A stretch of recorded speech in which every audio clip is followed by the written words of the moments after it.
안녕하세요. 저는 60대 할머니입니다.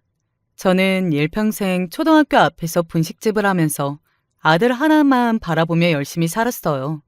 하루도 실수 없었던 게 제가 과부예요. 남편이 제가 40세 때 자다가 심정지가 와서 죽어버렸습니다. 사실 남편이 죽기 전에도 가장으로서 책임감이 있는 사람은 아니었어요. 결혼 전부터 가진 것도 워낙 없었고 생활력도 없는 사람이었는데 갑자기 친구 일을 도와주러 공사 현장을 며칠 왔다 갔다 하더니만 예고도 없이 자다가 죽어버리더라고요.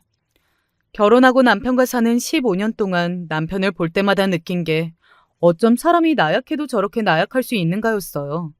결혼 초반에는 그래도 카센터에서 일했었는데 매일 술만 먹고 아침에 출근을 제때 안 해서 잘려버렸습니다.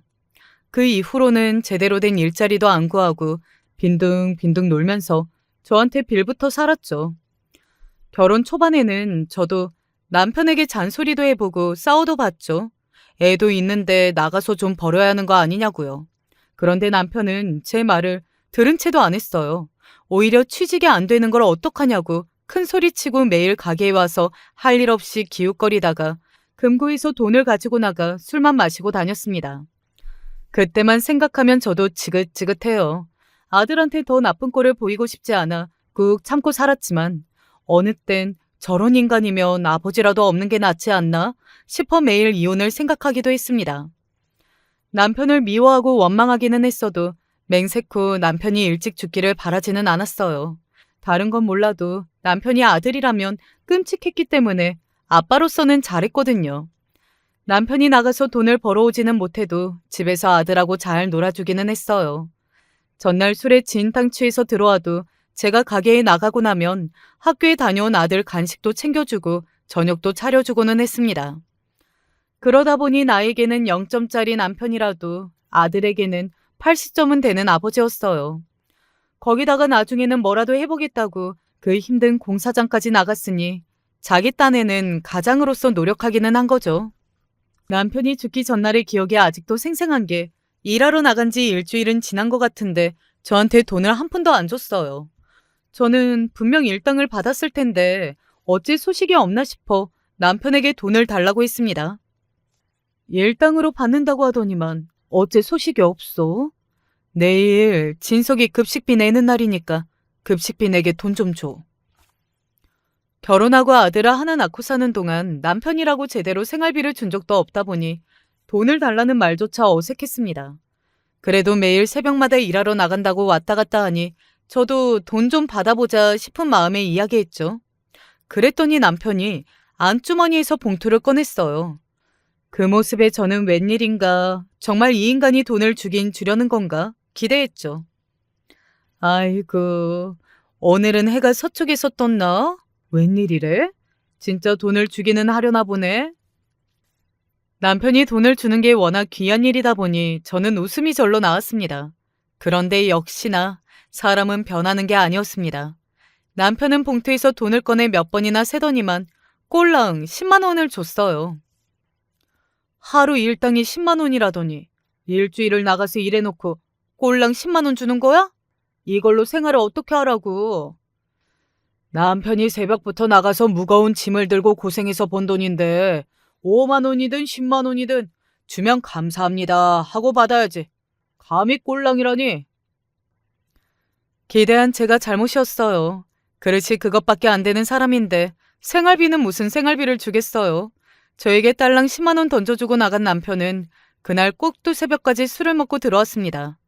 사실 저는 장사를 하고 들어와 다음날 팔 어묵을 새벽까지 꽂아두고 자느라 남편이 들어온지도 모르고 잠들었어요. 그 사이 남편은 죽어버린 거고요. 그 이후로도 저는 몇 년간 남편을 원망했어요. 그런데 지금만 생각하면 그 인간 팔자도 참 불쌍해요. 가진 것도 없고 술은 좋아했어도 사람 하나는 좋은 사람이었는데 젊은 나이에 그렇게 허망하게 가버렸으니까요. 젊어서부터 안 그래도 독하고 악착같던 저는 더 지독해졌습니다. 할 수 없었죠. 가난한 데다가 졸지에 과부가 되어버렸으니까요. 착하고 머리 좋은 우리 아들 하나만 번듯하게 키우자 싶어 돈만 생각하면서 앞만 보고 살아왔어요. 그렇게 정신없이 살다 보니 어느새 아들 녀석이 장가를 갈 정도로 장성했습니다. 아들은 말만 하면 다 아는 유명한 대학을 나와 대기업에 다니고 있습니다. 어릴 때도 그랬지만 지금도 저는 아들 녀석만 보면 밥을 안 먹어도 배가 불러요. 제 아들 자랑하기 민망하지만 사실 우리 아들처럼 착한 놈도 없어요. 제가 남편 복은 없어도 자식 복은 있는지 남편 그렇게 죽고 나서 지금까지 아들 본인도 힘들었을 텐데 단 한 번도 제 속을 썩인 적이 없습니다. 그 시절 저에게 아들이 없었다면 저는 아마 지금처럼 살지도 못했을 거예요. 저야 나가서 일만 하고 돈만 벌어 살기 바빴지 아들에게 정말 해준 게 없었거든요. 그런 아들에게 미안해서 저는 아들이 돈 걱정만은 안 하고 살게 해주고 싶었습니다. 그래서 대학 등록금은 한 번도 안 밀리고 또박또박 줬어요. 아버지도 없이 크게 한 것만으로도 자식에게 미안한데 돈 걱정까지 하면서 살게 하고 싶지 않았거든요. 그런데 아들놈이 얼마나 기특한지 공부하느라 잠도 잘 못 자는 녀석이 항상 새벽이면 일어나 함께 어묵을 꽂는 걸 도와주기도 하고 저녁이면 가게에 들러서 가게 문을 닫는 걸 도와줬어요. 더군다나 그 힘든 공부를 하면서도 짬짬이 아르바이트를 해서 오히려 저에게 생활비를 보태줬습니다. 제가 가게 주방에서 설거지하고 있으면 옆에 불쑥 와서 제 앞치마에 돈 봉투를 불쑥 집어넣었습니다. 자식은 눈에 넣어도 아프지 않다라는 말이 저는 뼈저리게 이해해요. 제 아들이 딱 그렇거든요. 머리부터 발끝까지 뭐 하나 빠지는 게 없는 완벽한 아들이에요. 만약 우리 아들이 부모가 내가 아니라 다른 사람이었다면 제 아들은 지금보다 더 잘 됐을 거예요. 그런 생각이 들 정도로 제게는 잘난 아들이었죠.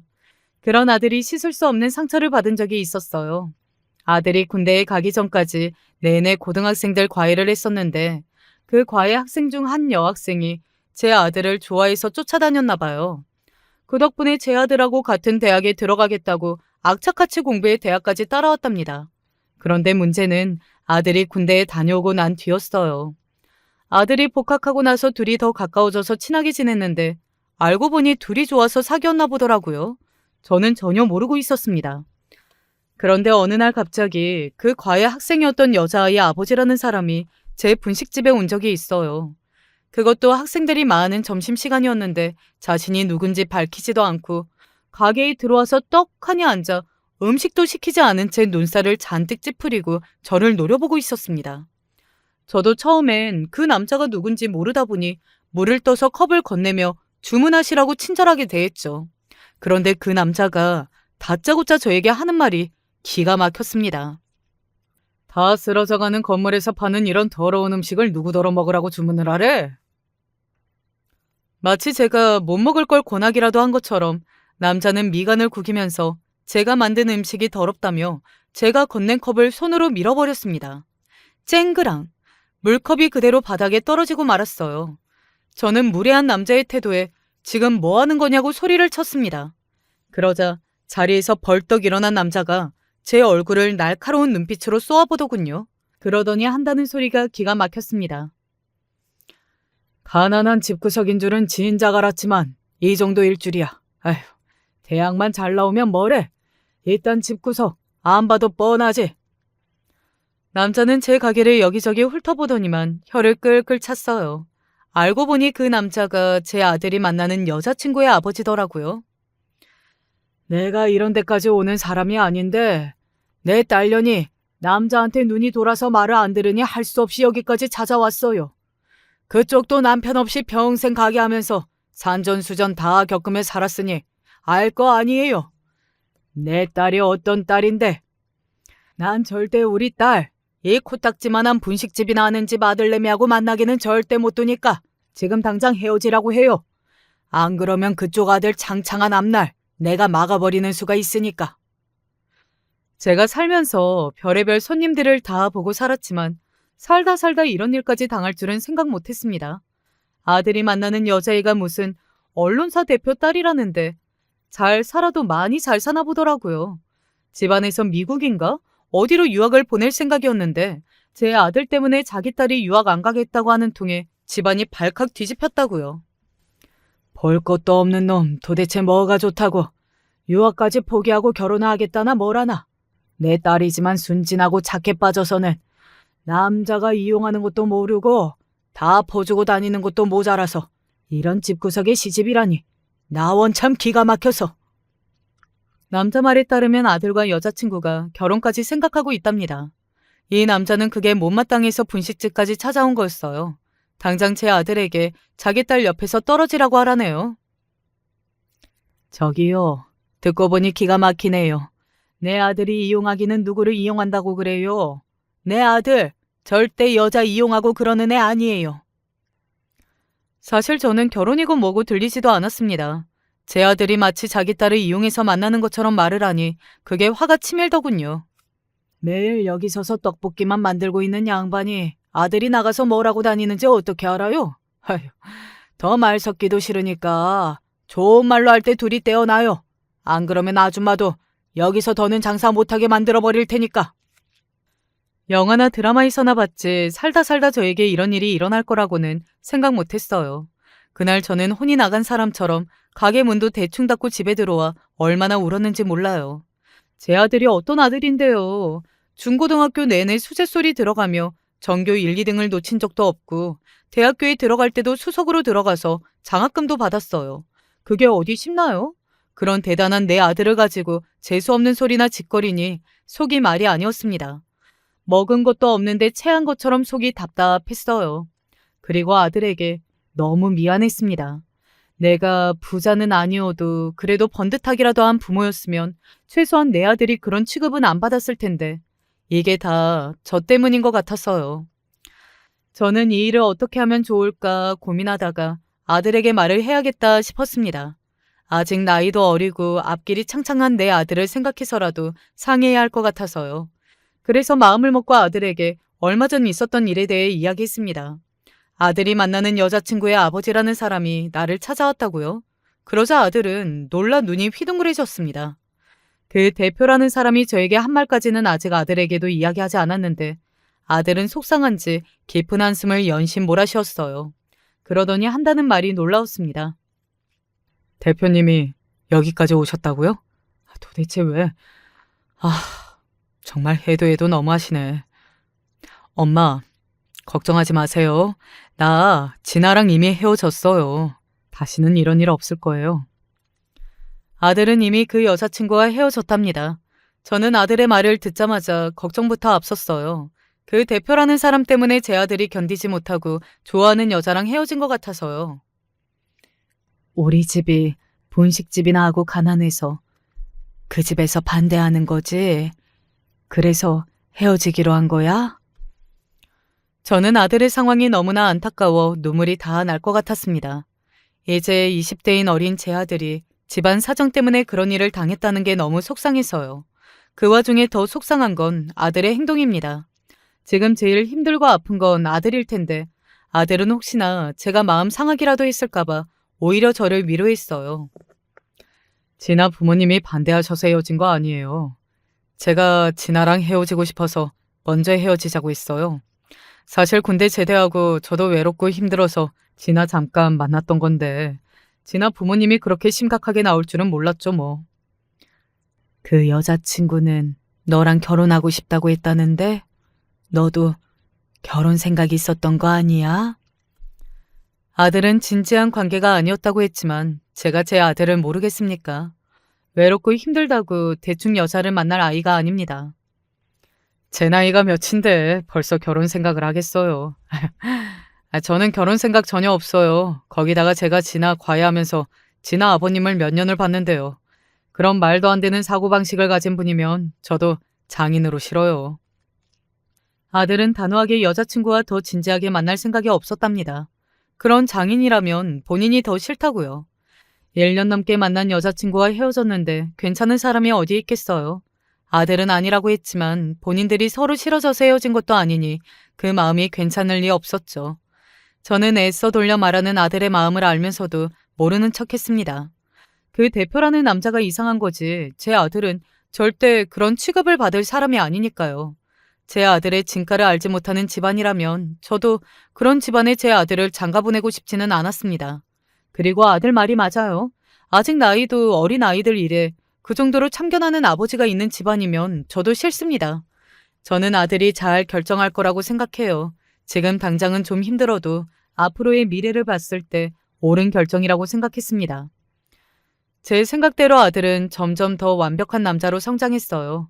진아라는 여자친구와 헤어진 이후 아들도 마음을 다잡았는지 취직 준비에 더 열심히 매진했습니다. 덕분에 아들은 대학을 졸업하자마자 바로 대기업에 입사했습니다.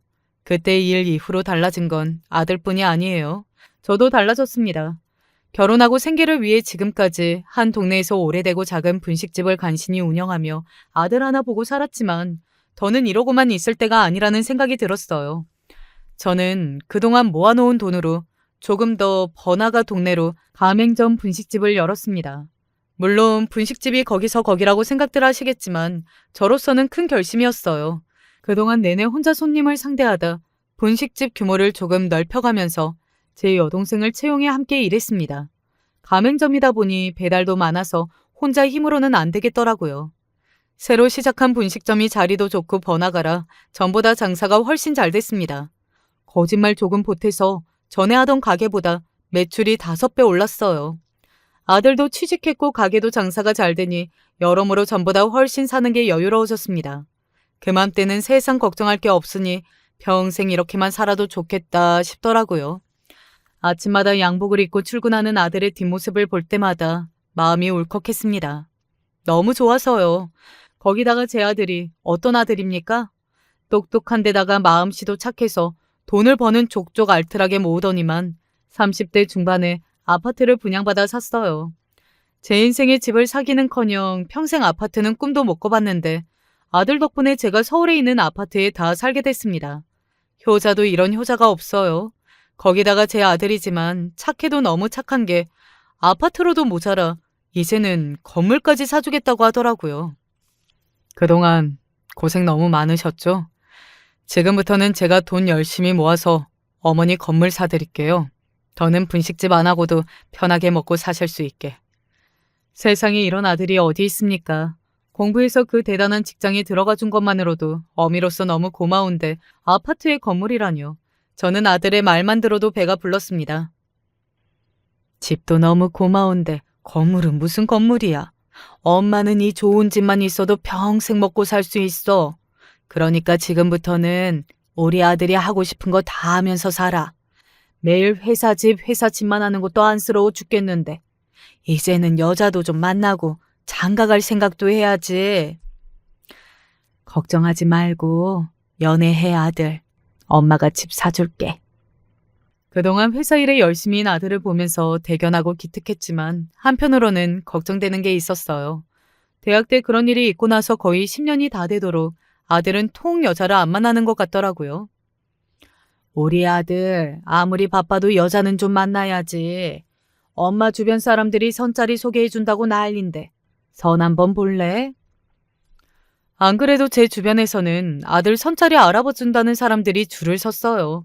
학교 선생이다, 간호사다, 여기저기서 연락은 많이 오는데 선의야 당사자인 아들 생각이 중요하니 저는 아들만 좋다고 하면 바로 차만 아가씨를 만나게 해주고 싶었죠.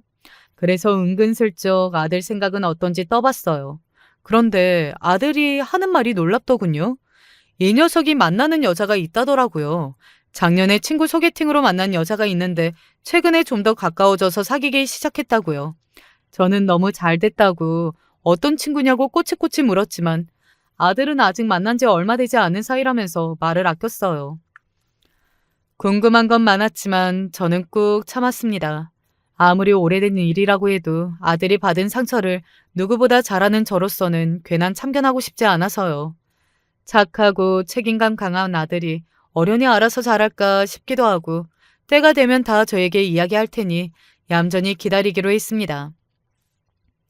그런데 시간이 지나다 보니 부모 마음이라는 게 가만히 지켜보기만 하기는 여간 힘든 게 아니더군요. 연애하는 기간이 슬슬 길어지자 저도 모르게 참지 못하고 아들에게 자꾸만 여자친구 이야기를 묻게 됐어요. 저도 주책인 게 나이는 몇인지 뭐라는 친구인지가 제일 궁금하더라고요. 저는 안 그럴 줄 알았는데 아들도 벌써 30을 훌쩍 넘겼으니 여자친구 나이가 좀 어렸으면 싶더라고요. 거기다가 직장도 좀 탄탄했으면 좋겠고요. 아들에게 겉으로 말하지는 않았지만 속으로는 이런 속물 같은 생각을 하는 스스로가 좀 신기하고 실망스러웠습니다. 하지만 어쩌겠어요. 요즘 세상이 그렇잖아요. 물가도 워낙 비싸고 집값도 비싸다 보니 젊은 사람들 결혼하기 쉽지 않잖아요. 우리 집안이 경제적으로 척척 다 도와줄 수 있는 상황은 아니다 보니 아들이 결혼하면 부부가 서로 도우며 알뜰하게 살 수 있는 며느리면 좋겠다 싶더라고요. 아들 말로는 여자친구가 아들보다 3살 어리고 일반 작은 회사에 일한대요. 나중에 아이가 생기면 가게를 차리고 싶다고 네일아트도 배우러 다닌답니다. 아직 직접 만난 건 아니었지만 아들에게 들은 바로는 괜찮은 아이 같아 보였어요. 나이도 둘이 딱 좋고 생활력도 있는 게 제 아들과 결혼할 생각이 있는 것 같았죠. 최근 들어 제가 자꾸만 여자친구 이야기를 물어보니 아들도 제가 장가 가기를 원한다는 걸 눈치챘는지 한번 분식집으로 데리고 오겠다고 하더라고요. 저는 되도록 빨리 데리고 오라고 능청을 떨었습니다. 사실 진작부터 보고 싶었다고요. 제 아들이지만 애가 빈말하는 성격이 아니에요.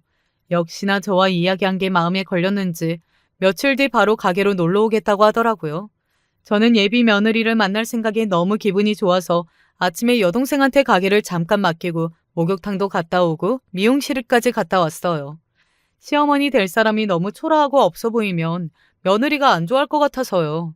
동네 미용실에 갔다가 불이 나게 가게로 향하는데 평소 친하게 지내던 동네 꽃집 아가씨가 성을 내며 가게 밖으로 나오더라고요. 저는 무슨 일인가 싶어 아가씨한테 가서 아는 체를 했습니다. 제 인기척에 놀란 꽃집 사장이 눈을 동그랗게 뜨고 인사를 꾸벅 하더라고요.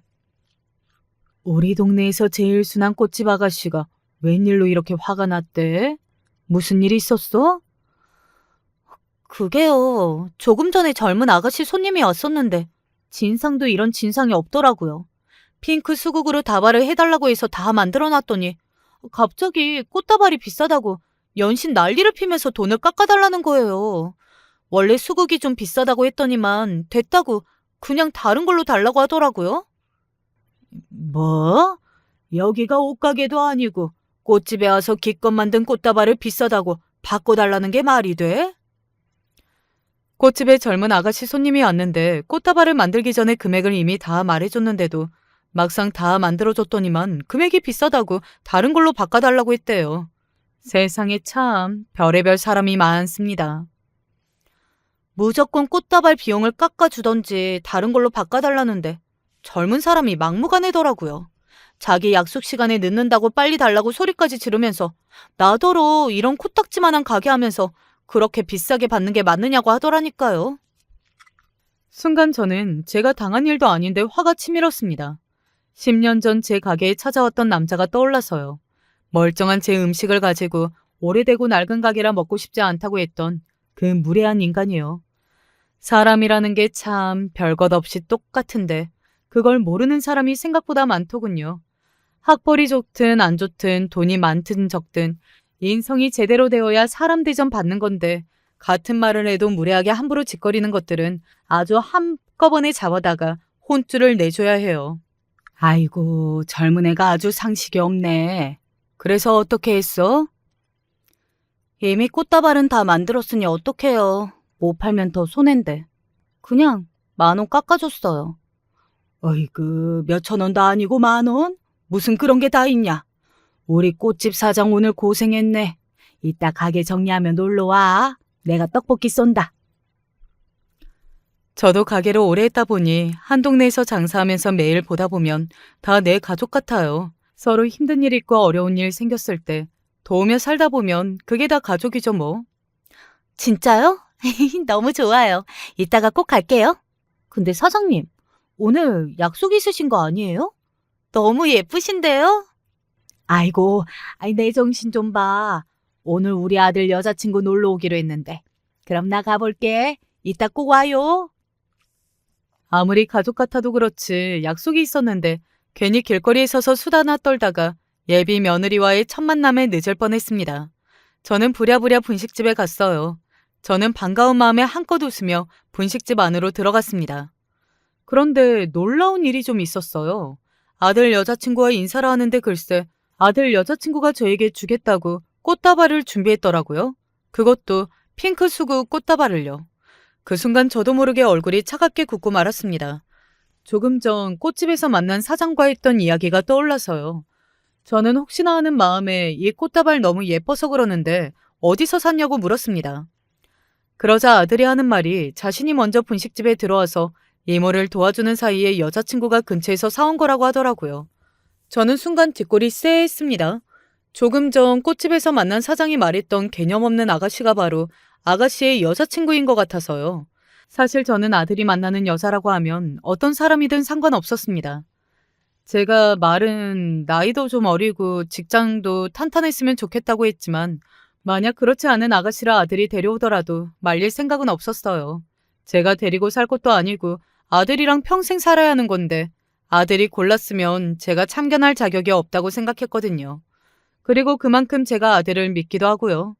그런데 다른 걸 다 떠나서 딱 한 가지 제가 허락할 수 없는 게 있다면 바로 인성 문제예요. 다 큰 성인이 기본적인 개념도 없고 예의도 없다면 그건 봐줄 수가 없었어요. 그런데 하필이면 아들이 데려온 여자친구가 가게에 물건을 사러 가서 진상을 부리고 싸가지도 없이 구는 아이라면 저는 너무 싫었습니다. 저는 여러 가지 생각이 들었습니다. 지금이라도 당장 꽃집 사장에게 전화해 잠깐 우리 분식집에 와서 아들의 여자친구가 그 진상이 맞는지 확인해 달라고 하고 싶었지만 아무리 생각해도 그건 제가 선을 넘는 것 같았어요.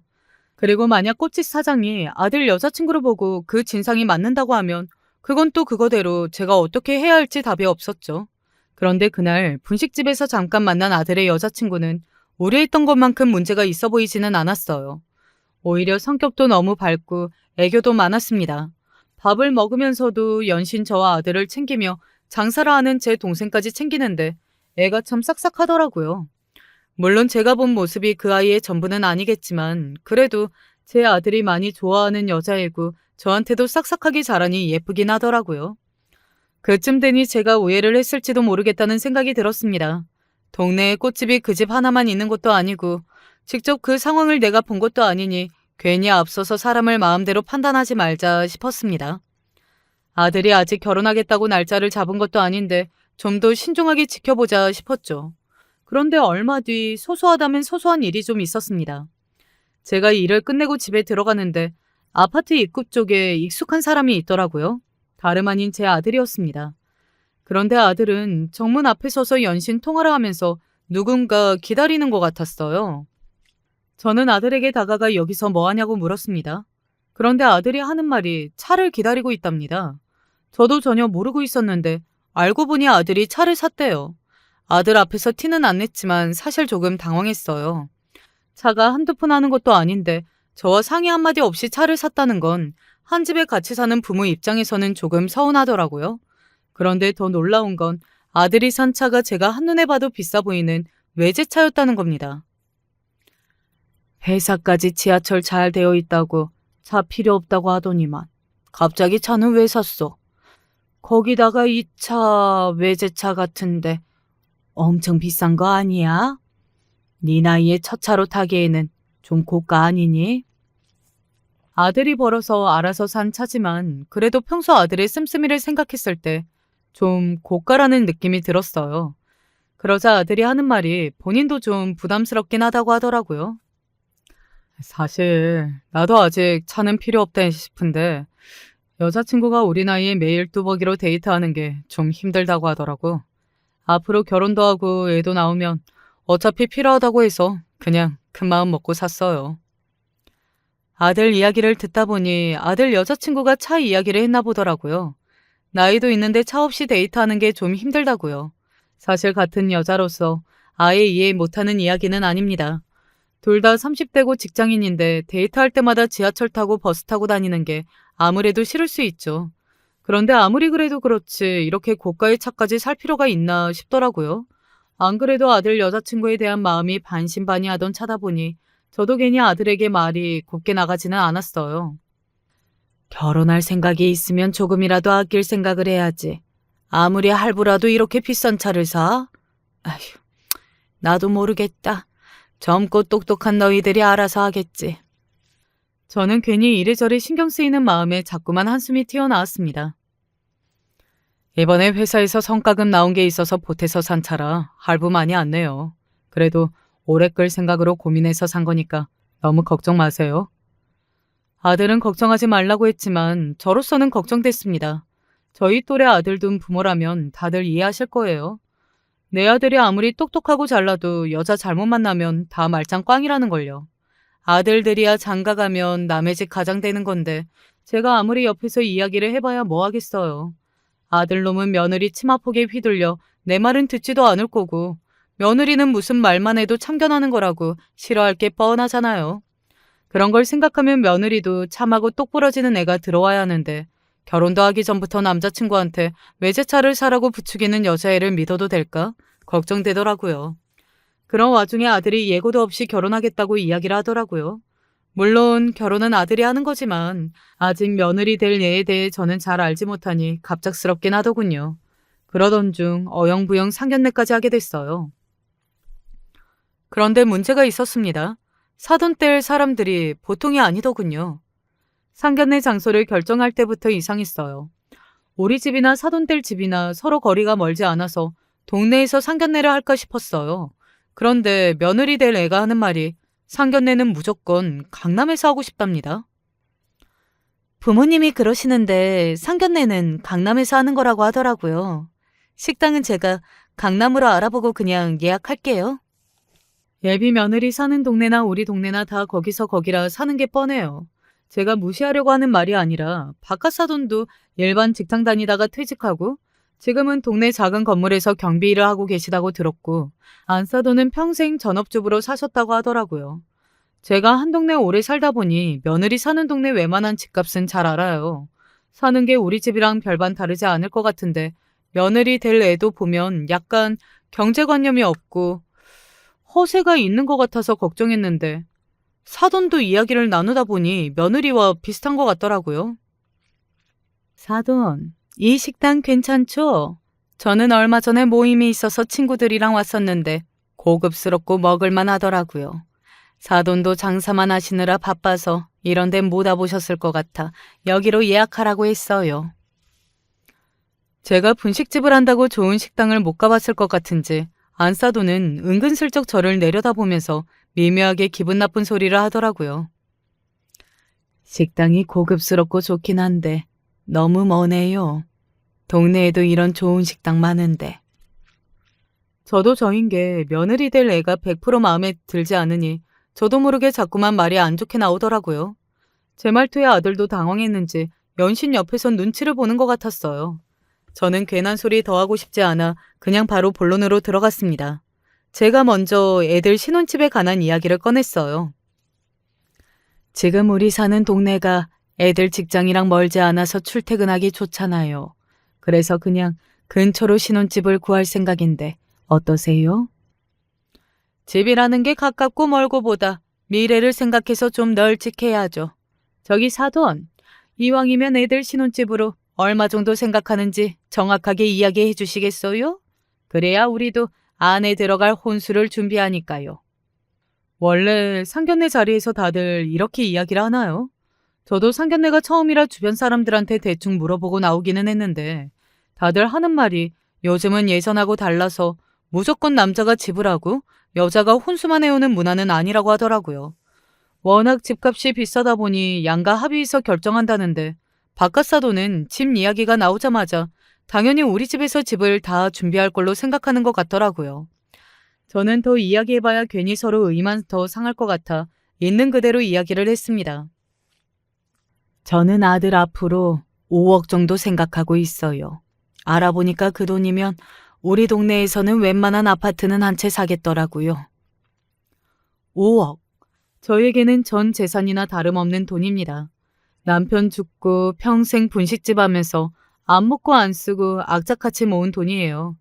이 돈을 모으면서 힘든 순간도 당연히 많았지만 그럴 때마다 이 돈으로 아들 앞으로 번듯한 아파트 한 채 사줄 생각에 다 이겨냈습니다.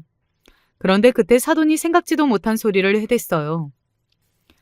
딸애한테 듣기로는 지금 사돈이 사는 아파트가 우리 이서방이 산 거라고 하던데 그 아파트가 아마 지금 팔면 10억 넘는다죠? 그 돈이면 서울의 아파트 한 채는 사지 않겠어요? 저는 기가 막혀서 턱이 떡하니 벌어졌습니다. 이 여자가 지금 무슨 소리를 하는 건가 싶어서요. 더군다나 더 기가 막힌 건 며느리 대래가 제가 사는 집에 대해 자기 부모님께 이야기했다는 겁니다. 지금 제 아파트 시세가 얼마나 나가는지까지 알아보고요. 황당한 저는 아들을 슬쩍 바라봤어요. 이 상황을 아들은 어떻게 생각하는지 싶어서요. 역시나 아들도 당황했는지 며느리 대대에게 이게 무슨 소리냐고 물어보며 미간을 구기더군요. 왜? 그 아파트 계약금도 자기가 냈다며. 그럼 오빠 위해서 좀 팔 수도 있지. 말이 되는 소리를 좀 해. 어머니 집을 왜 팔아? 그 모습을 보니 더는 좋게 넘어가 줄 수가 없었습니다. 저기 사돈, 지금 무슨 말을 하는 거예요? 애들 신혼집으로 5억에 해주겠다고 이미 다 말했는데 여기서 제가 사는 아파트 이야기는 왜 하시는 거죠? 아니 상식적으로 사돈은 혼자 사시는데 그렇게 좋은 집이 뭐가 필요해요? 앞으로 결혼해서 애들 생기면 당연히 서울로 이사 가야 하는데 이왕 해주는 거 사시는 집 팔아서 조금 더 나은 집으로 가는 게 낫죠. 도대체 세상에 이런 법이 어디 있답니까? 아들 가진 사람이 죄인이라도 되는 거예요? 5억이 적은 돈도 아닌데 어떻게 사돈이라는 사람들이 제가 사는 집을 마음대로 팔라 말라 하는지 이해가 안 되더라고요.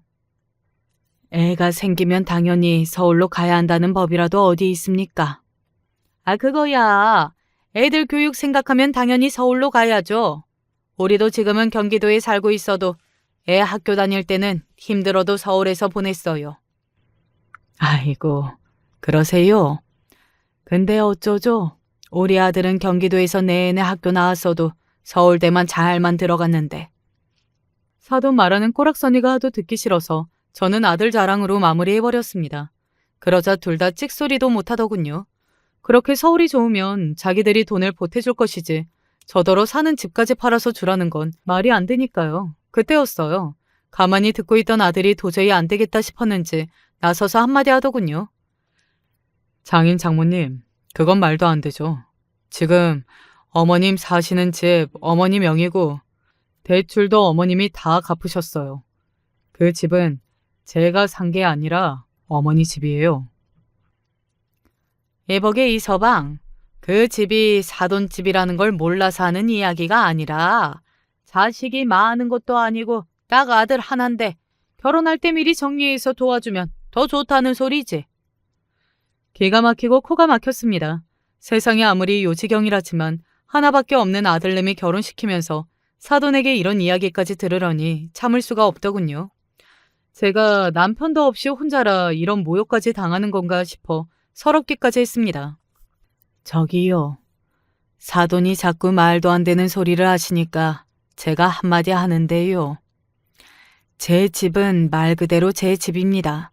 저 홀시어머니라고 앞으로 자식이랑 며느리한테 일절 도움 안 받고 혼자 알아서 살 거예요. 그러려면 내 집은 온전히 내가 가지고 있어야죠.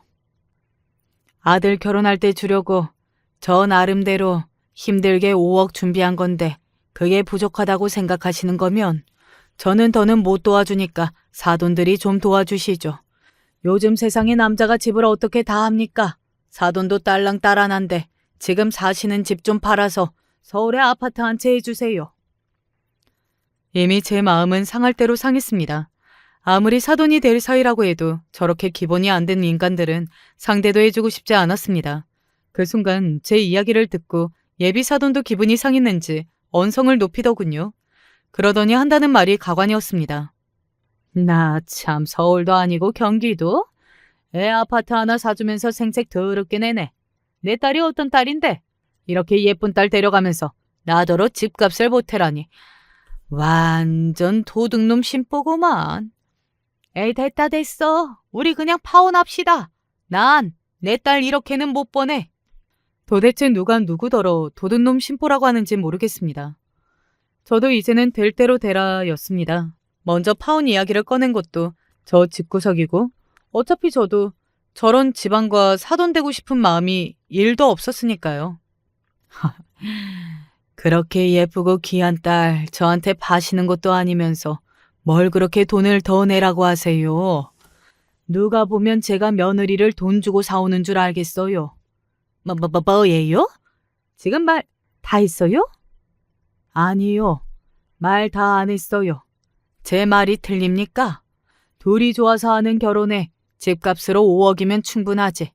본인들은 일도 안 보태겠다고 하면서 나도록 집을 팔라니 도둑놈은 내가 아니라 사돈들이죠. 하여, 이 여편 내가 말하는 것 좀 봐. 동네 구멍가게 나고 홀씨 어머니 주제에 아들 장가 보내려면 그 정도는 해야지. 아주 염치가 없네. 뭐야? 구멍가게 홀씨 어머니? 상견례는 점점 더 막장으로 이어졌습니다. 저는 도저히 참을 수가 없어 쌍욕이라도 퍼부어 주려고 자리에서 벌떡 일어났어요.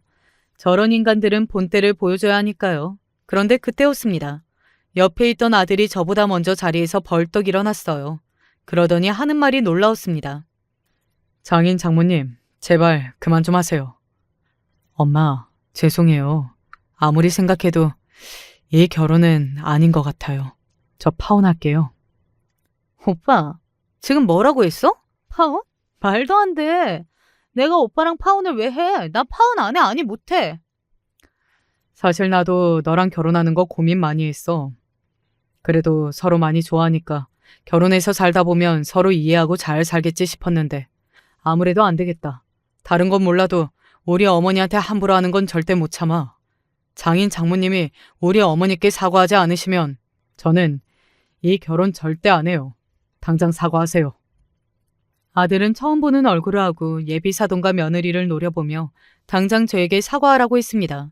저도 제 아들을 30년 넘게 키우면서 저렇게 화가 난 건 처음 봤어요. 그 모습에 예비 며느리도 놀랐는지 눈물이 가득 고인 눈으로 아들의 팔에 매달리더군요.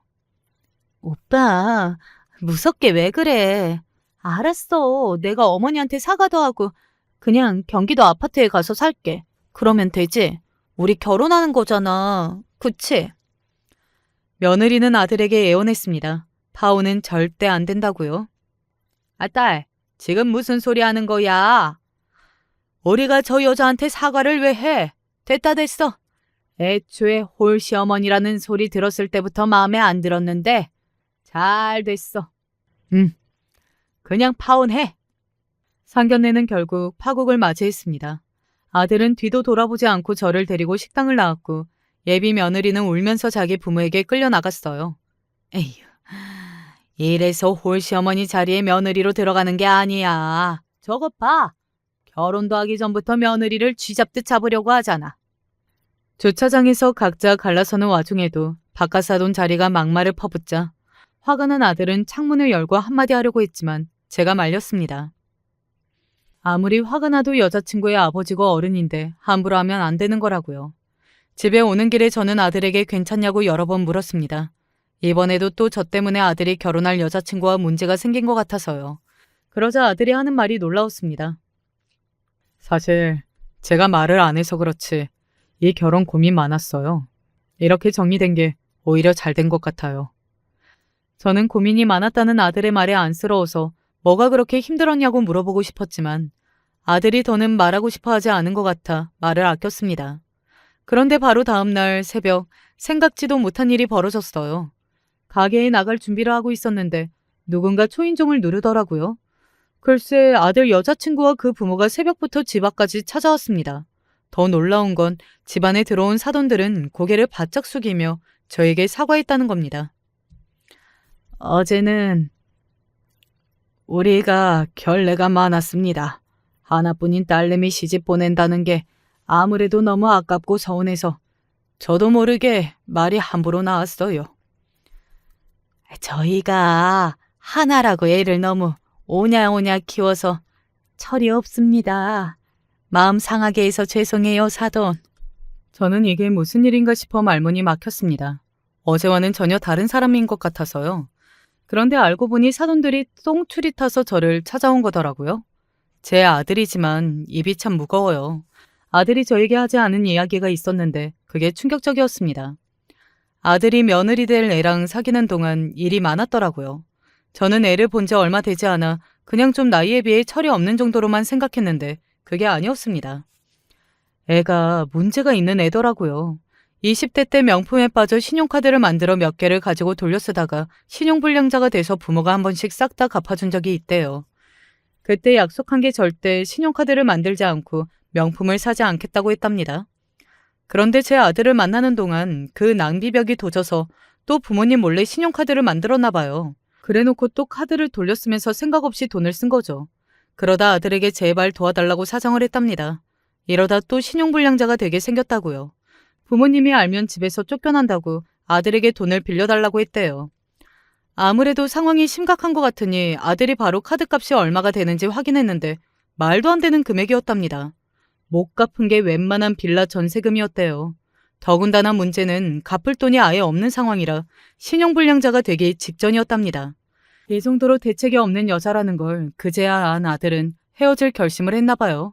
그런데 그때도 며느리 될 애가 아들에게 사정사정했답니다. 잘못했다고요. 그러면서 다시는 그러지 않겠다고 했대요. 그래도 아들이 헤어지려고 했는데 그때 그 애가 임신했다고 했답니다. 제 아들 아이를 가졌다고요. 내가 갑자기 오빠한테 왜 이런 이야기를 하겠어. 이제 결혼도 하고 아이도 낳아야 하는데 계속 이런 상태로는 살 수가 없잖아. 오빠가 이번 한 번만 도와주면 나 정말 정신 차리고 살게. 초음파 사진을 건네면서 그런 소리를 들었으니 아들 입장에서는 어떻게 헤어질 수가 있겠어요. 자기 자식을 가졌다는 여자를 버릴 수는 없으니 결혼도 약속하고 며칠 뒤 그 빚을 다 갚아줬답니다. 그런데 문제는 그때부터였습니다. 며느리가 임신했다고 한 말이 거짓말이었어요. 함께 산부인과에 가기로 한 날 갑자기 애가 유산됐다고 연락을 해서 아들이 걱정돼 찾아갔는데 만나주지를 않았답니다. 좀 쉬고 싶다고요.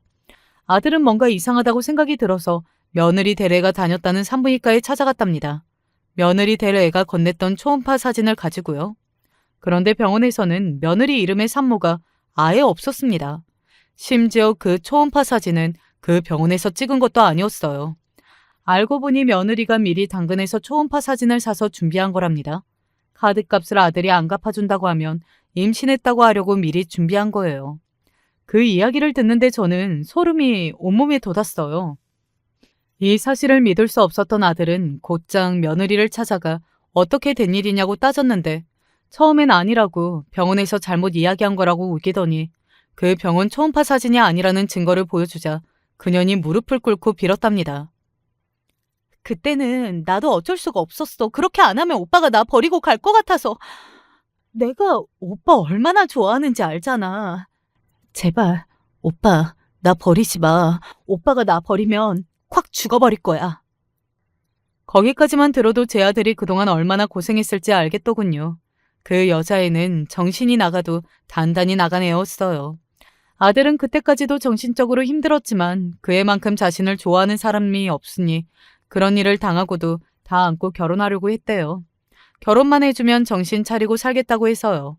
그래서 결혼까지 하겠다고 인사도 하고 상견례까지 하기로 한 건데 이런 일이 벌어진 거랍니다. 그런데 무슨 일이 있었든 파혼 이야기가 나오면 그 애가 자신을 그냥 놔줄 것 같지 않아 특단의 조치를 했답니다. 아들이 어젯밤 변호사 친구랑 통화하는 것 같더니만 그 정신 나간 년을 혼인 빙자 사기로 고소하겠다고 했대요. 나야 내가 바보같이 걔한테 이용당한 거지만 우리 어머니까지 호구 취급당하게 할 수는 없어서 내가 당장 사과하지 않으면 나한테 임신했다고 거짓말한 거 다 혼인 빙자로 고소하고 카드값도 청구하겠다고 했어. 아들은 그 와중에도 제 걱정을 했는지 그 못된 년과 부모에게 끝까지 저에게 사과하라고 했나 봐요. 그렇지 않으면 고소하겠다고요. 그래서 새벽부터 그 못난 인간들이 사과하러 온 거예요. 아무리 정신 나간 신용불량자 딸이라도 혼인 빙자로 고소당하게 하기는 싫었나 보더군요. 저는 그년과 부모에게 사과는 됐으니 다시는 내 아들 앞에 나타나지 말라고 경고했어요. 그럼요. 다시는 연락하는 일 없을 거예요. 너 이서방 아니 이 친구한테 다시는 연락하지 마. 알았어? 자기 부모가 저에게 허리까지 숙이고 사과를 하는데도 정신 나간 년은 뭐가 그렇게 서러운지 눈물을 뚝뚝 흘리면서 고개만 끄덕였어요. 그리고 그 이후로는 정말 연락을 하지는 않는다네요. 지금 생각하면 정말 심장이 철렁 내려앉습니다. 그때 파혼 이야기가 나오지 않았으면 어쩔 뻔했나 싶어서요. 저야 지금도 제 멀쩡한 아들이 도대체 뭐가 부족해서 왜 그런 정신 나간 애를 만나 마음고생을 했는지 이해가 되지 않지만 이미 지나간 일이니 어쩌겠어요. 그냥 인생 공부 크게 했다고 생각해야죠. 아들은 그 이후 자기에게 여자복은 없는 것 같다고 아예 결혼은 포기한 것 같지만 저는 아직 포기하지 않았습니다. 언젠가 제 아들에게도 인연이 나타날 거라 기대해요. 여러분께서도 저와 아들에게 좋은 일이 있을 거라고 응원하는 글 많이 남겨주세요. 두서없이 주절거리며 써내려간 제 이야기 끝까지 들어주셔서 감사합니다. 여러분의 가정에 언제나 즐거운 일만 가득하시길 바랄게요. 제 남편은 이 세상 그 누구보다 좋은 남자라고 자부합니다. 비록 가정 형편이 그리 좋지는 않은 평범한 가정의 첫째 아들이지만 연애하면서 제가 봐온 남편은 그 어떤 사람보다도 심성이 깊고 고운 성품을 가지고 있었습니다. 뭐 누구는 나쁜 남자가 더 매력있다고 하지만 저는 아주 예전부터 가족을 위해 헌신할 수 있는 착한 남자를 선호했습니다. 요즘 같은 세상에 착하면 멍청하다고 말하는 거 압니다. 하지만 사는 데 있어서 결국 끝까지 오래 남는 사람들은 마음이 따뜻한 사람인 것 같더라고요. 남편과 저는 유기견 봉사활동을 다니던 보호소에서 처음 만났습니다. 직장을 다니고 있던 저는 2주에 한 번씩 가장 가까운 보호소에서 유기견들을 돌보고 있었는데 제가 처음 보호소 봉사를 다니기 시작할 때부터 남편은 이미 그 보호소에서 봉사를 한 지가 3년째가 되었다고 했습니다. 아무래도 저는 봉사 같은 게 처음이다 보니까 많이 어색하고 서투르기도 했는데 그런 저를 옆에서 성심성의껏 도와준 것이 남편입니다. 이 아이는 사람한테 받은 상처가 있어서 너무 갑자기 가까이 가는 것보다는 멀리서 눈을 천천히 마주하면서 조금씩 다가가는 게 좋아요. 아, 네, 알겠어요. 알려주셔서 감사합니다. 당시 보호소에 개가 수십 마리는 있었는데 남편은 강아지들의 이름도 다 기억하고 있었고 어떤 특징을 가지고 있는지 몇 살 정도 되었는지도 다 외우고 있었습니다. 보호소를 직접 운영하는 사람이면 모를까. 그냥 저와 같은 봉사자가 아무리 오랜 시간 봉사를 다녔다고 하더라도 이토록 섬세하게 모든 것을 알 수가 있는지 그게 참 새로워 보이더라고요. 제 주변에 나쁜 사람만 있던 건 아니었지만 그렇다고 해서 이렇게 봉사를 꾸준히 다니며 일반적인 사람들은 별로 신경도 쓰지 않고 지나갈 수 있는 유기견들에 대해서 깊은 관심을 보이는 사람은 처음이었습니다. 그런 남편에게 제가 이성적인 관심을 가지게 된 것은 어찌 보면 당연한 일이 아닐까요? 아까 말했듯이 제 이상형은 착한 남자였으니까요. 남편은 고졸이었지만 그런 건 제게 하나도 중요하지 않았습니다. 이 사람이랑 결혼을 하면 내가 평생 행복할 거라는 확신이 들었거든요. 그래서 연애를 하고 나서 딱 1년 만에 저는 부모님에게 남자친구와 결혼하고 싶다고 이야기를 하며 사위로서 지금의 남편을 소개해드렸습니다. 하지만 너 제정신이니? 어떻게 고졸이랑 결혼을 해? 고졸이랑. 그리고 요즘 시대에 고졸이 말이 되니? 요즘은 돈 주고도 대학을 간다던데. 아니 대체 어떻게 자랐길래 고졸이야? 그 집안도 부모도 다 알만하다. 결혼은 절대 안 된다. 부모님, 특히 엄마의 반대가 엄청났습니다. 이유는 집이 풍족하지 않고 남편이 대학교를 안 나왔다는 것 때문이었습니다. 참고로 저희 집은 아주 부자까지는 아니지만 그럭저럭 잘 사는 형편입니다. 그래서 저랑 하나뿐인 언니는 어렸을 때부터 갖고 싶은 거 못 가져본 적이 없었고 하고 싶은 공부 못 해본 적 없었습니다. 부모님은 어렸을 때부터 늘 끼리끼리 만나는 게 제일 좋다고 이야기를 했지만 저는 그렇게 생각 안 했습니다. 아무리 잘 살아도 사람이 별로면 그게 정말 행복한 결혼 생활이라고 할 수 있을까요? 그런 의미에서 언니는 확실히 저희 부모님이 딱 좋아할 만한 결혼을 하긴 했던 것 같아요. 변호사로서 일을 하고 있던 언니는 주변의 지인의 소개로 지금의 형부를 만나게 되었는데 형부는 성형외과 의사였습니다. 의사들 중에서도 성형외과는 특히나 돈 많이 벌잖아요. 언니가 결혼하겠답시고 형부를 데려왔을 때 형부가 성형외과 의사라는 소리를 들은 부모님 입이 기쁨으로 잔뜩 벌어지던 게 아직까지 기억이 납니다. 아이고, 성형외과 의사라고 공부 열심히 했네. 어쩌다 우리 은혜랑 만났대? 잘았네. 얼른 숟가락 들게. 내가 차린 건 별로 없지만 그래도 정성껏 준비해봤네. 아, 네. 잘 먹겠습니다, 장모님. 제 남편을 소개해드릴 때랑은 천지 차이였습니다. 그날 형부는 저희 집에서 밤 늦은 시간까지 비싼 와인도 대접하고 상다리가 휘어질 정도의 음식들을 먹고 그 자리에서 결혼 허락까지 받은 다음에 집에 갈 수 있었습니다. 하지만 제 남편은 음식은커녕 사과 몇 조각 차려져 있는데 순간 화가 나더라고요. 거기다 엄마의 질문은 다분히 공격적이었어요. 그러니까 우리 은지를 어떻게 만났다고? 그럼 자네 대체 앞으로 어떻게 가정을 꾸릴 생각인가? 미래에 대한 계획은 있고? 참고로 우리 집이 못 사는 집이 아니고 자네도 알다시피 우리 은지 학벌이 좋지 않은가? 은지 정도면 다른 집안 남자를 만나서 결혼해도 충분할 텐데 굳이 자네여야 한다길래 드리는 걸세. 근데 난 자네가 영 탐탁지가 않아.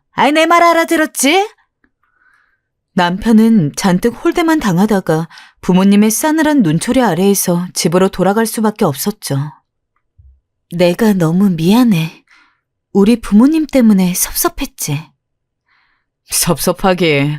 내가 부모님이어도 나 같은 놈한테 너처럼 귀하고 소중하게 키운 딸을 보내야 한다고 하면 여러모로 많은 생각 들었을 거야. 두 분한테 너무 화내지 말고 난 다 이해하니까. 하지만 그런 상황에서도 남편은 웃으면서 오히려 저를 달랬습니다. 기분 상한 사람 남편일 텐데 그 모습에 저는 더더욱 남편을 놓을 수가 없었습니다. 이 사람이 아니면 내가 나중에 아무리 시간이 흘러도 지금 남편처럼 사랑할 수 있을 만한 사람을 만날 거라는 자신이 없었습니다. 그래서 그날 남편을 배웅하고 집에 돌아와서 남편이 얼마나 착한 사람인지 열변을 토해냈습니다. 남편이 봉사를 다니고 있다는 얘기부터 시작해서 연애를 할 때 저를 얼마나 잘 챙겨줬는지, 결혼을 하게 되면 분명 헤어짐 없이 서로를 아끼고 위하면서 잘 살 수 있을 거라고요. 아버지는 제가 하도 울면서 결혼 허락을 구하니까 조금 마음이 흔들리는 눈치였습니다. 하지만 엄마는 택도 없었죠. 사람이 착한 게 문제야? 이 세상에 안 착한 사람이 어딨어. 격이 맞는 사람을 만나야지. 우리 집만큼 잘 사는 건 아니더라도 적어도 평범한 정도로만 갔어도 내 이렇게까지 말을 안 한다. 내가 너희 언니처럼 사짜 직업이랑 결혼하랬어?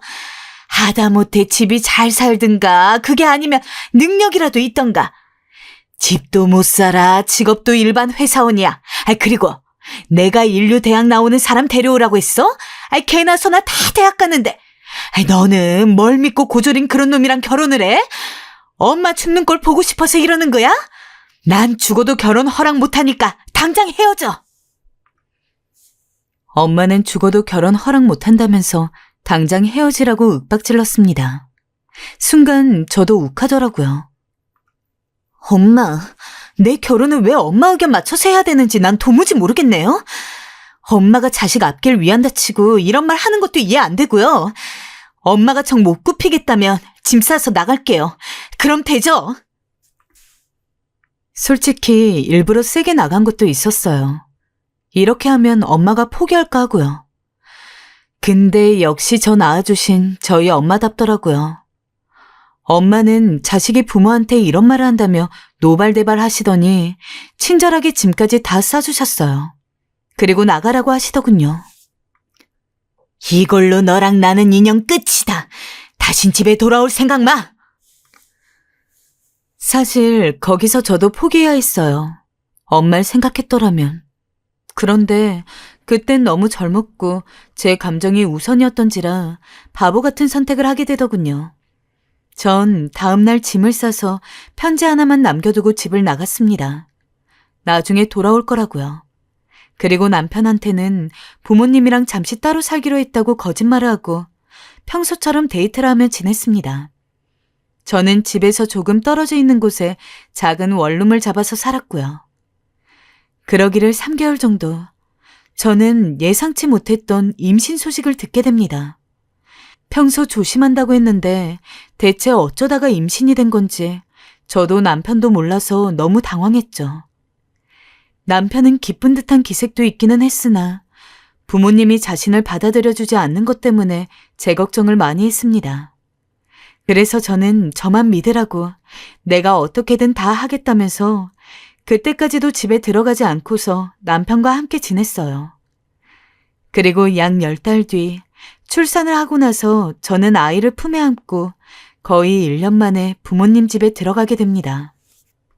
네가 정말 미쳤구나. 품에 아이를 안은 채로 남편과의 사이에서 낳은 자식이라고 당당하게 말하는 제 앞에서 버선발로 뛰쳐나왔던 엄마는 그런 제 행동에 아주 질렸다는 얼굴로 저를 쳐다봤습니다. 그때는 저도 엄마에게 미안한 마음이 너무 많이 들었어요. 분명 제가 나간 뒤 잠도 제대로 못 주무시고 걱정하셨을 텐데. 그래서 엄마 앞에서 미안하단 말만 계속 중얼거렸던 것 같아요. 미안해, 엄마. 널 어쩌면 좋으니. 아휴, 내가 속 터져.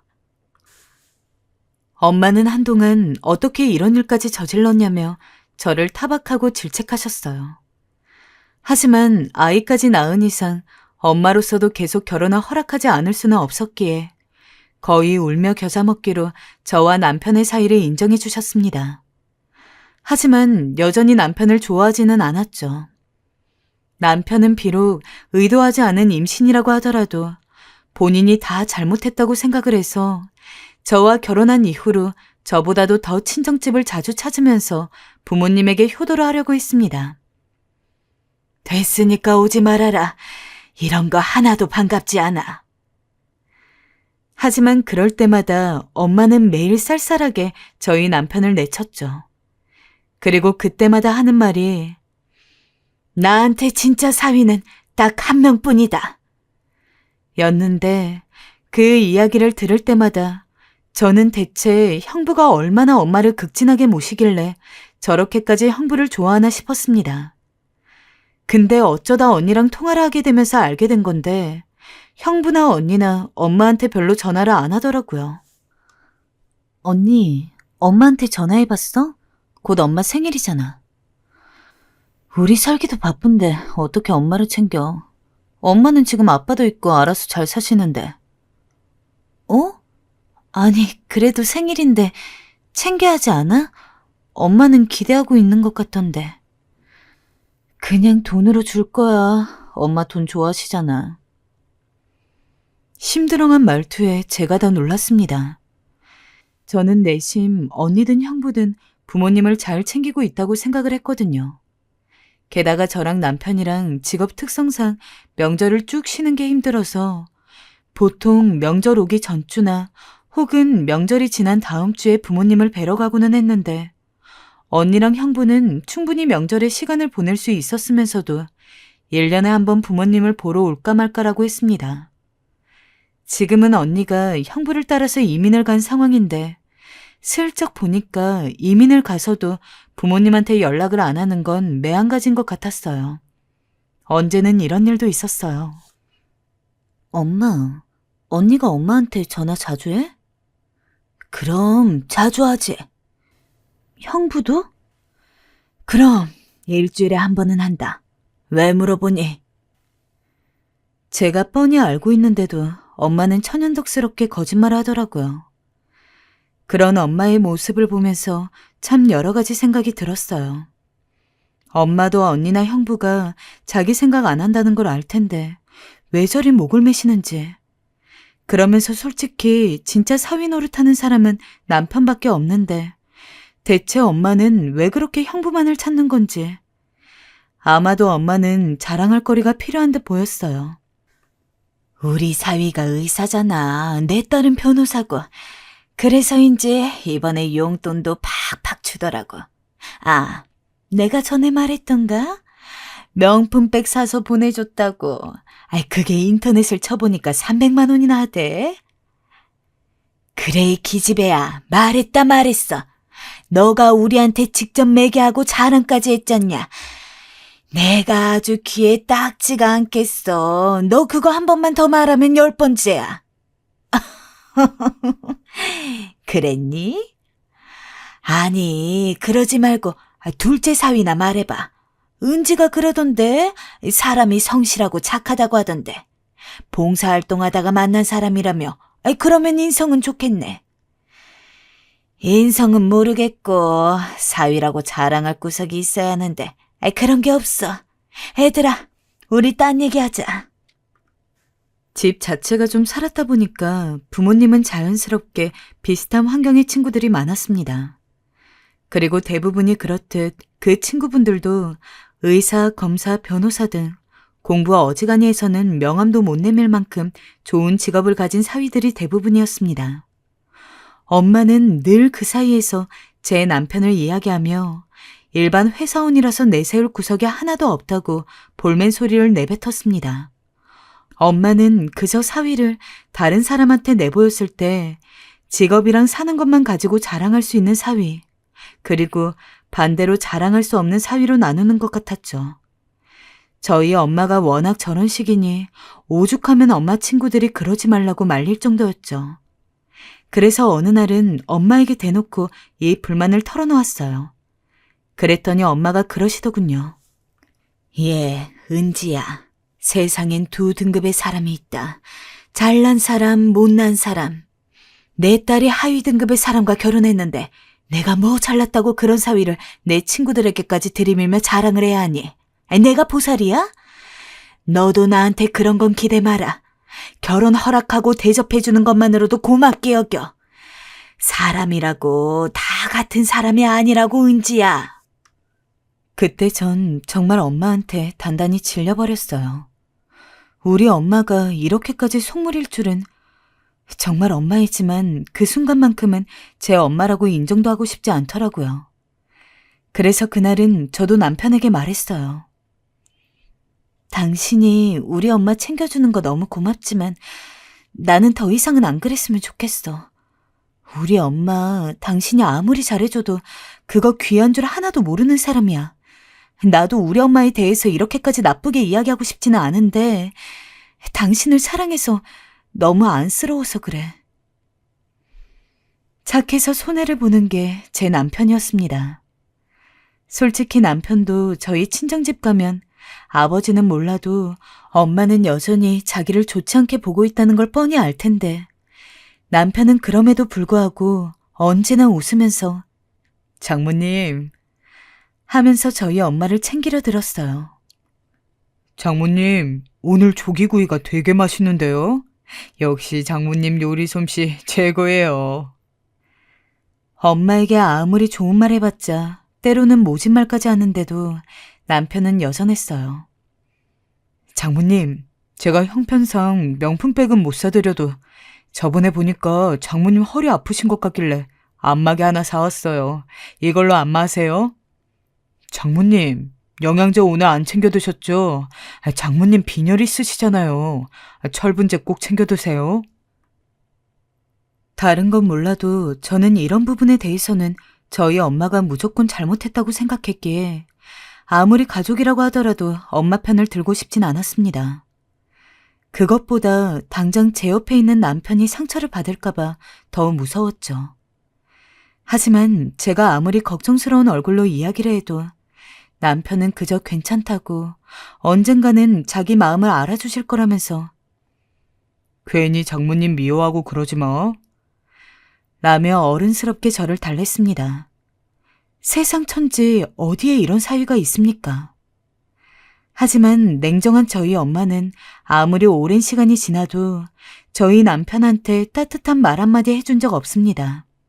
아주 가끔 언니랑 형부가 미국에서 돌아와 잠깐 집에 들를 때면 일주일 전부터 너네 언니랑 형부가 온다고 그래서 라며 형부와 언니가 좋아하는 음식들만 바리바리 만들어서 거하게 상을 차려놓았습니다.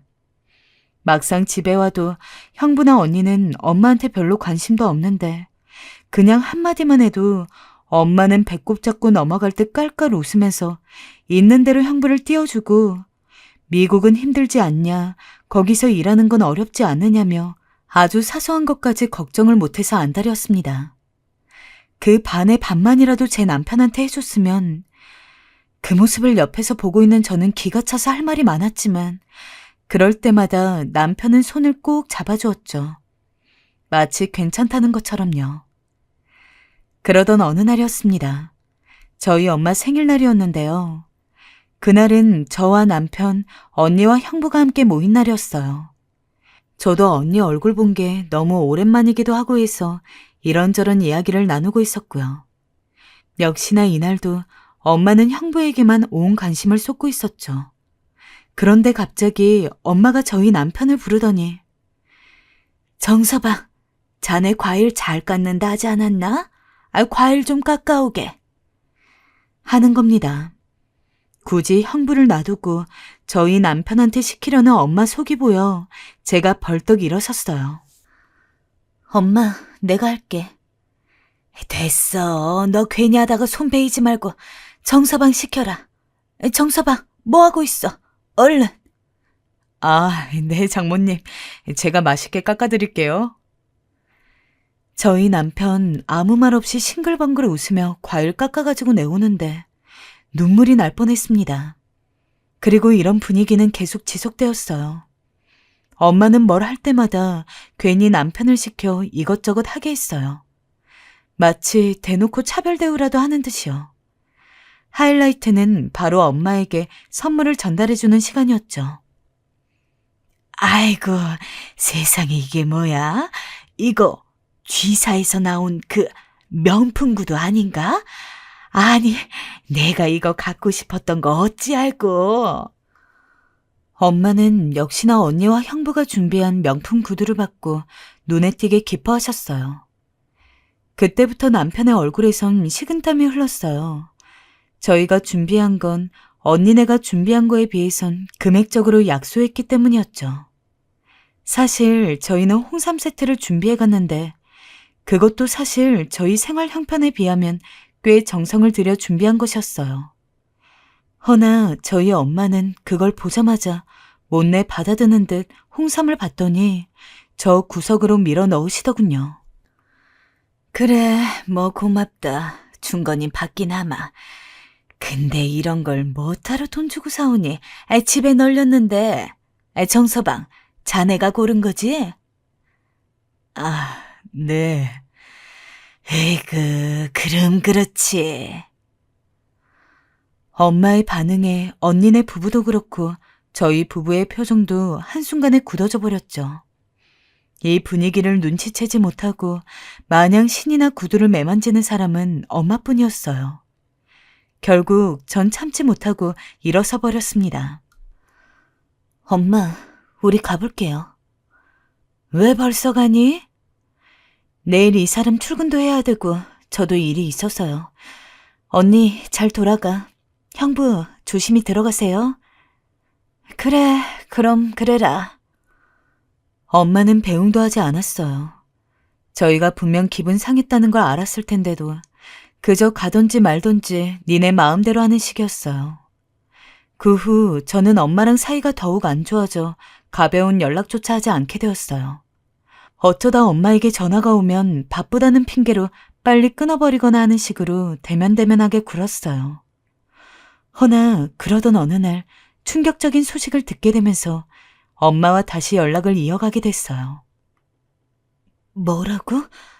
아빠가 암이라고? 그래, 은지야. 어쩌면 좋으니? 네, 바로 아버지가 암에 걸렸다는 소식이었어요. 의사 선생님께선 이미 뇌까지 전이 되어 더 이상 수술도 불가능하다고 하시더라고요. 손을 쓸 수가 없는 무력한 상황이었습니다. 얼마나 눈물이 나던지.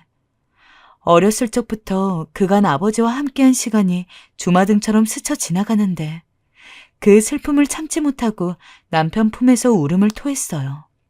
그때 아버지 곁을 방문해 보살핀 것도 저와 남편이었어요. 오늘은 제가 친구분이 쓰신 편지 읽어드릴게요. 주성철이라는 분이 쓰신 편지네요. 바둑 친구셨나 봐요. 남편은 일부러 아버지 친구들이 쓰신 편지들을 받아 그걸 아버지 앞에서 한 글자 한 글자 읽어주었어요. 또 아버지가 조금이라도 편히 갈 수 있도록 마음을 다독이는 성경 말씀도 읽어주었고요. 아버진 마지막에 그런 남편의 마음에 고마움을 표시하듯 남편의 손을 꽉 잡다 편히 눈 감으셨어요. 그런데 아버지 장례를 치르고 난 후 사건이 하나 일어났어요. 형부 때문이었죠. 워낙에 별로 못 보는 가족 사이라 형부와 별 얘기를 나눌 기회가 없었는데 하는 말을 들어보니 기가 막히더라고요. 장례식 끝나고 언니네 부부와 저희 부부 모두 엄마 집에 모였어요. 그런데 엄마가 아버지 돌아가시고 너무 허하셨는지 언니에게 부탁을 하더라고요. 한 2주일 정도만 한국에 있다가 갈 수 있겠니? 엄마가 혼자 자기가 무섭네. 엄마, 나는 그럴 수 있는데 남편 때문에. 남편은 일 미뤄두고 와서 얼른 돌아가야 해. 그래, 어쩔 수 없지.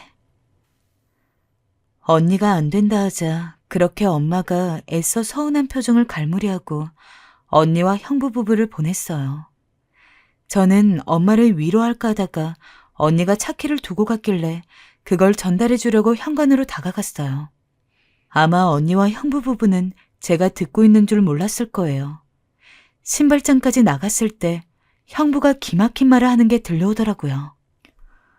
아니, 2주일이라니. 장모님도 너무 생각 없으신 거 아니야? 장례 치렀으면 됐지. 무슨 2주일씩이나. 그것도 나까지 있다 가라 해? 자기가 이해해. 엄마가 지금 마음이 많이 약한 상태잖아. 그래도 그렇지. 아무튼 이젠 한국 웬만하면 들어오지 말자. 오면 이렇게 또 붙잡힐 것 같아. 나 이런 거 딱 질색이야. 그 대화를 듣고 있자니 너무 어이가 없더군요. 거기에 동조하는 언니의 목소리까지 믿을 수가 없습니다. 저는 그 길로 나가 지금 뭐라 했냐며 다시 말해보라고 당장이라도 화를 내고 싶었어요. 근데 엄마가 들을까봐 그럴 수가 없겠더라고요. 엄마가 혹여나 상처를 받을까봐요. 나중에 언니에게만 이 일을 얘기했고 나중에 언니가 전화로 이 일을 몇 번이고 사과하긴 했지만 언니에게도 이미 실망이 컸던지라 사과를 받아주지 않았어요. 결국 혼자가 된 엄마를 받아준 건 제 남편뿐이었어요. 이야기가 너무 길어질까 봐서 다 말을 못하는데 정말로 저희 남편처럼 저희 엄마 생각해주는 사람이 없었습니다. 친딸인 저조차도 저희 부부 먹고 사는 게 바빠서 쉽게 엄마 보러 가자고 말도 한번 못 꺼내고 있었던 걸. 장모님 혼자서 너무 외로우시고 적적하시고 그럴 거야. 당신도 나도 바쁘지만 그래도 이번 주말에는 꼭 장모님 뵈러 한번 가자. 라면서 제 손잡고 친정으로 간 것도 남편이었습니다. 당연히 그게 전부 다인 것도 아니에요. 저는 몰랐다가 우연히 알게 되었는데 남편이 거의 일주일에 한 번씩은 꼭 엄마한테 연락을 하고 있었더라고요. 전화해봤자 저희 엄마가 남편한테 어떤 식으로 이야기할지 뻔할 뻔짜인데 남편은 그저 혼자 있는 장모님이 안쓰럽다고 그렇게 자기 모진 말 듣는 거는 신경도 안 쓰고 저희 엄마를 먼저 생각하고 있었습니다. 일 때문에 명절 당일 챙기기도 힘든 거, 아버지 돌아가시고 엄마가 혼자 살게 된 이후로는 남편이 어떻게든 일정을 맞추어서 연휴 내내 친정집에 있기도 했습니다.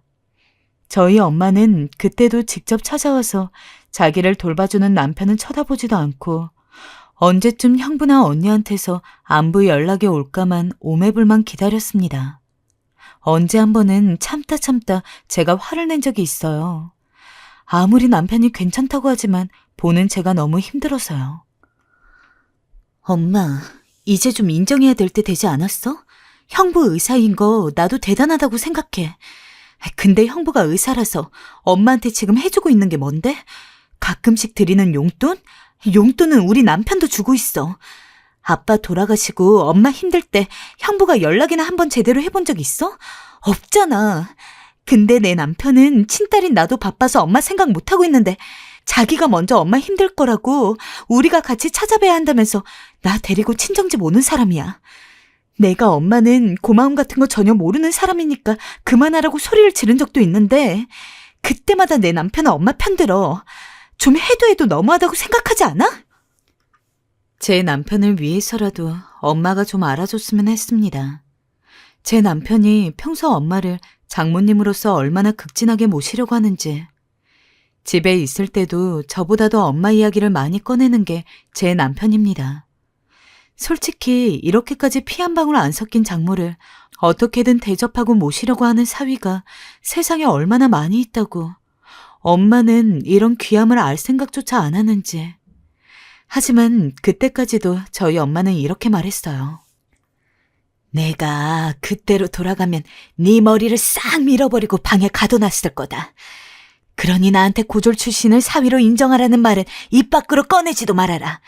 난 아직도 내가 왜 못 그랬는지 후회되니까. 정말 엄마 대단하다. 대단해. 엄마는 여전히 제 남편을 인정하지 않으려고 하셨습니다. 저는 딱 그때부터 제 마음속으로 엄마와 연을 끊었습니다.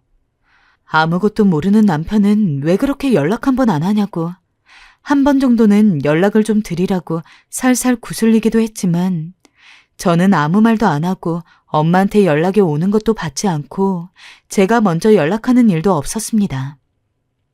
당신 앞으로 내 앞에서 엄마 얘기하지 마. 남편은 직감적으로 저와 엄마의 사이가 틀어졌다는 걸 알았는지 좋은 말로 제가 마음을 풀기를 원했지만 저는 단호했습니다. 나 결혼 생활하는 동안 엄마의 말도 안 되는 행동들을 다 참아 넘겼다고 생각해. 엄마가 나 키워주신 은혜 잊은 건 아니야. 근데 그 고마운 마음과는 별개로 누구보다 잘해주는 당신을 무시할 권리는 아무리 엄마라고 하더라도 없어. 이제 엄마한테 정이 떨어져. 제 남편은 자식인 저보다도 더 엄마에게 살갑게 굴었고 가끔 저희가 형편이 조금 딸릴 때가 있어서 평소 드리던 친정집 용돈도 적게 드리자고 제안을 하면 그러면 너무 죄송하지 않냐고 자기가 어떻게든 하겠다면서 얼마 되지도 않은 자기 용돈에서 돈을 빼가지고 맞춰서 드리기도 했습니다. 용돈이라고 해봤자 친구들 한두 번 만나면 금방 사라질 정도로 적은 돈이었는데 그렇게 자식인 저는 엄마랑 연락을 안 하고 사위인 남편만이 엄마랑 연락을 하는 기묘한 시간이 흘렀습니다. 그날은 평소랑 다름없이 퇴근을 하고 집에 돌아왔는데 급하게 문을 열고 들어온 남편이 저보고 빨리 친정집으로 가자고 했죠. 이 시간에 웬 친정집? 무슨 일 있어? 장모님이 많이 아프시대. 그렇게까지 당황스러워 보이는 남편의 얼굴은 처음이었기에 엄마랑 연락을 끊었다는 사실조차 잊은 채 얼떨떨하게 남편의 차를 타고 친정집으로 향했습니다. 집에 도착하니 오랜만에 본 엄마의 얼굴은 초췌하기 그지없었죠. 저랑 남편을 보고도 아무 말씀도 안 하셨습니다. 가서 무슨 일이냐고 묻자 엄마는 조용히 이야기를 했습니다. 말기란다. 사실상 시한부나 다름없어. 네 아빠가 계속 꿈에 나타나더니 내가 보고 싶었던 건가 보다. 성질도 자주 부리고 언제나 꼬장꼬장한 면이 있던 엄마를 봐왔던지라 저는 내심 어릴 때부터 저희 엄마는 한평생 아프지도 않고 건강하게 살 거라고 은연중에 생각을 한 적이 많았습니다. 그런데 그런 엄마가 병이라니. 한국 사람들은 평생 3명 중 1명은 암에 걸린다고는 하는데 그 주인공이 엄마가 될 줄은 꿈에도 생각 못했습니다. 그것도 죽을 병. 그렇게 미워했던 엄마가 얼마 살지 못한다니 저도 모르게 눈물이 나더군요. 남편을 집안에 두고 저 혼자 잠깐 밖에 나와서 정말 오랜만에 언니에게 연락을 했습니다. 언니, 엄마가 암에 걸렸대. 언니는 알고 있었어? 들었어. 근데 내가 지금 사정상 한국 가기가 좀 어려워서 보러는 못 갈 것 같아. 마침 너 있으니 잘 됐다. 네가 엄마 좀 잘 돌봐줘. 미안하다. 그러긴 할 건데 언니, 엄마한테 전화는 드렸어? 형부는 알아? 엄마가 먼저 전화 와서 한번 연락은 했어. 내가 한국 갈 수 있을 때 연락할게. 은지야, 괜히 네 형부한테 전화하고 그러지 마. 그 사람 바쁘거든. 미안한데 나 지금 좀 바빠서 먼저 끊을게. 그렇게나 엄마가 애지중지하던 형부와 언니는 엄마가 그 어느 때보다도 자식의 손길이 필요로 할 때조차 엄마를 챙기지 않았습니다. 예상하긴 했지만 막상 언니 목소리를 들으니 황당함마저 느껴지더라고요. 평소 같았으면 그럼에도 불구하고 형부랑 언니만 부르짖는 엄마가 짜증이 났을 텐데 아프셔서 그런지 처음으로 엄마가 불쌍했어요. 형부가 의사라는 이유 하나만으로 그렇게 아끼기에는 객관적인 시점에서 형부는 절대로 괜찮은 사위가 아니었으니까요. 딸인 언니도 그렇고요. 전화를 하고 집에 들어가니 남편은 장모님 식사할 거 차려드린다고 주방에서 칼질을 하고 있었습니다. 장모님, 제가 맛있는 거 해드릴게요. 오늘 저녁 맛있게 먹고 내일 저랑 병원에 가서 열심히 치료받는 거예요. 라며 애써 분위기를 풀어보려 노력했습니다. 엄마도 뭔가 생각이 많아졌는지 평소 같았으면 남편이 뭘 해도 안 입곱게 보면서 한마디 했을 텐데 처음으로 아무 말도 없이 남편이 해주는 식사를 한술 한술 떴습니다. 그 이후 남편은 췌장암에 유명한 의사분 리스트를 만들어서 이 병원 저 병원 엄마를 모시고 다녔습니다. 하지만 역시 이미 손쓸 수 없는 상태였죠. 축 늘어져 힘없는 엄마를 보니 괜시리 화가 났습니다. 결국 엄마가 아플 때 옆에 있어주는 건 그 잘난 의사 사위가 아닌 고졸인 제 남편이었으니까요. 자식으로서 엄마의 아픈 모습이 마음이 아프지 않았던 건 아닙니다. 하지만 저는 여전히 마음 한켠에서 엄마를 용서할 수 없었습니다. 물론 이전처럼 극단적으로 엄마를 미워한 건 아니었지만 제가 먼저 엄마를 찾아가서 딸로서 살갑게 굴려고 들지도 않았습니다. 원래는 제가 해야 될 노릇을 남편이 대신 다 해주고 있었죠. 엄마는 남은 생은 병원에 지내고 싶지 않다고 해서 집으로 돌아왔습니다. 아마도 마지막 남아있는 힘으로 마지막을 정리하고 싶었던 것 같습니다. 남편은 제가 못 가더라도 쉬는 날에는 하루 종일 엄마 집에 가서 모든 시중을 다 들었습니다. 사위로 당연히 해야 할 일이라면서요.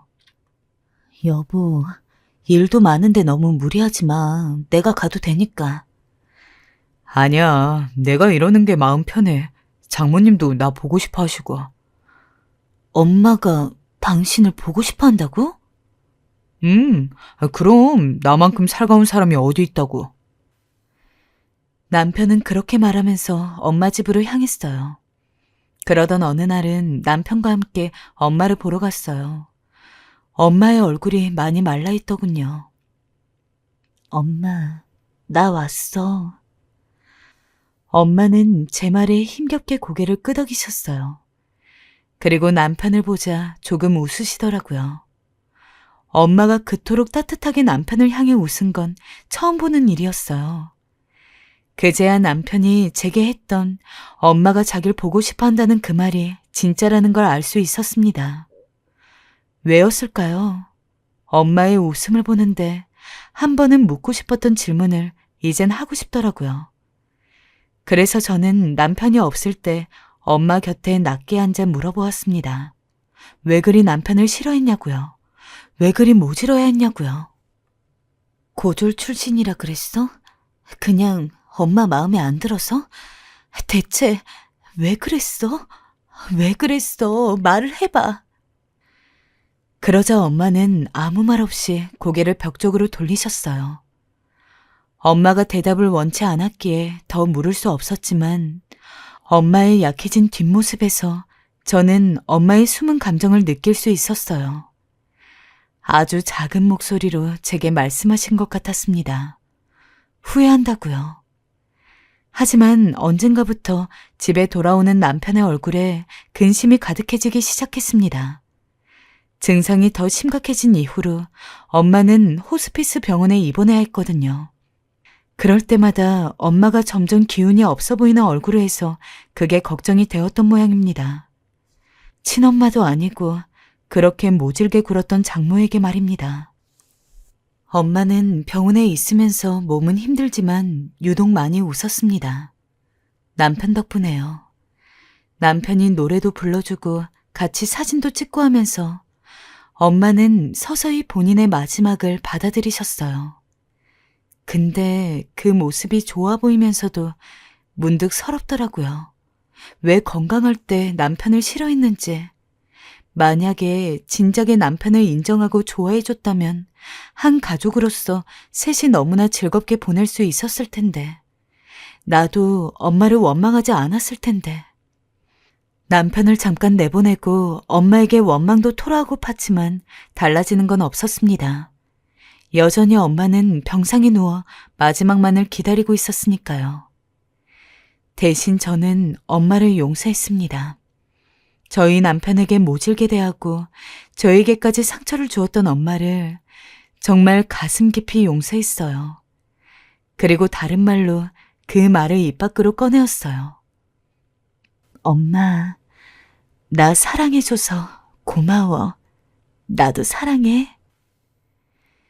지금 엄마는 돌아가셨습니다. 1년 정도 지났는데 여전히 가끔 엄마의 마지막 순간이 생각납니다.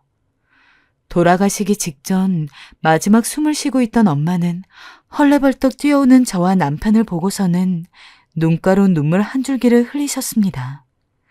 그리고 저에게 잠시 시선을 두더니 남편에게로 눈을 돌린 채 힘없는 팔을 뻗어 제 남편의 손을 꼭 잡았죠.